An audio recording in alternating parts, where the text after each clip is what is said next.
Alright, I need to get this off my chest before I implode like a PS3 running Skyrim. EEA studios need to chill with these cinematic experiences. Not every game has to look like a Hollywood blockbuster. Not every cutscene needs to last long enough for me to get up. Make a sandwich, eat the sandwich, question my life choices, and still come back to the same slow motion, walk and talk scene. I bought a game, let me play it. Stop forcing me into movie mode every 5 seconds like my controller owes you alimony. Press X to feel emotions. You ever notice how modern AAA games don't trust players to feel things on their own? Nope, they gotta drag you into a cutscene, zoom into someone's eye, add dramatic music like we're in a soap opera, and then flash a button prompt saying press X to feel sadness. No thanks. If I wanted a movie, I'd go watch a movie. One that doesn't ask me to mash buttons during the dramatic parts. Retro games didn't need any of that.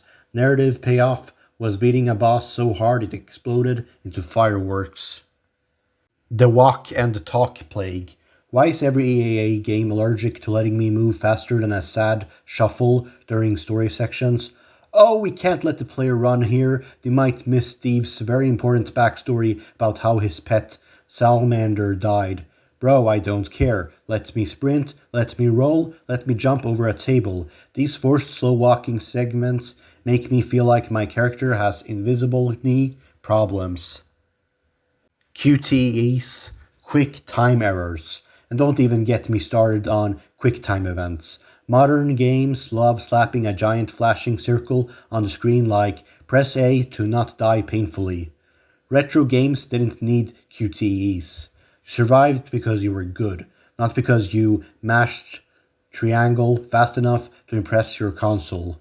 Some games take it too far too. Miss one button, boom, your character dies dramatically for the next 28 seconds while you sit there like, was that my fault or the camera angle? Example roasting.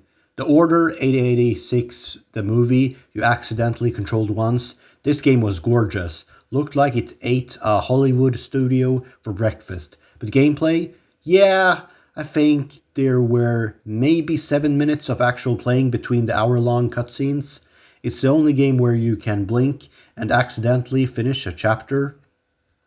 Detroit Become Human, more buttons than gameplay. Beautiful, yes. Emotional, sure. But sometimes I felt like a caffeine addicted monkey hitting prompts just to keep the scene rolling. Swipe touchpad to open door, rotate thumbstick to touch paper, press R2 to do absolutely anything. Bro, just let me open the door. I'm not solving a safe. Red Dead Redemption 2. Beautiful, but slow like your Wi-Fi at grandma's house. Amazing game, masterpiece even, but the walking, you hold a button to pick up a can. You hold another button to put it down. You tap a button to slowly check your satchel. You can feel the molasses in Arthur's knees. Game's incredible, but sometimes I wish Arthur moved like he didn't have a mortgage. Retro games kept it simple and fun. Retro games didn't need 4-minute cinematic pans, 18-minute flashbacks, immersive camera angles, story-driven sequences that lock your movement, context-sensitive interactions. They threw you into the action like, here's level 1, don't die, good luck. Cutscenes, they lasted 10 seconds and usually ended with someone yelling go. That's all we needed. Gamers want to play, not watch their character think. EEA studios have forgotten the most important rule. Gameplay is more important than camera angles.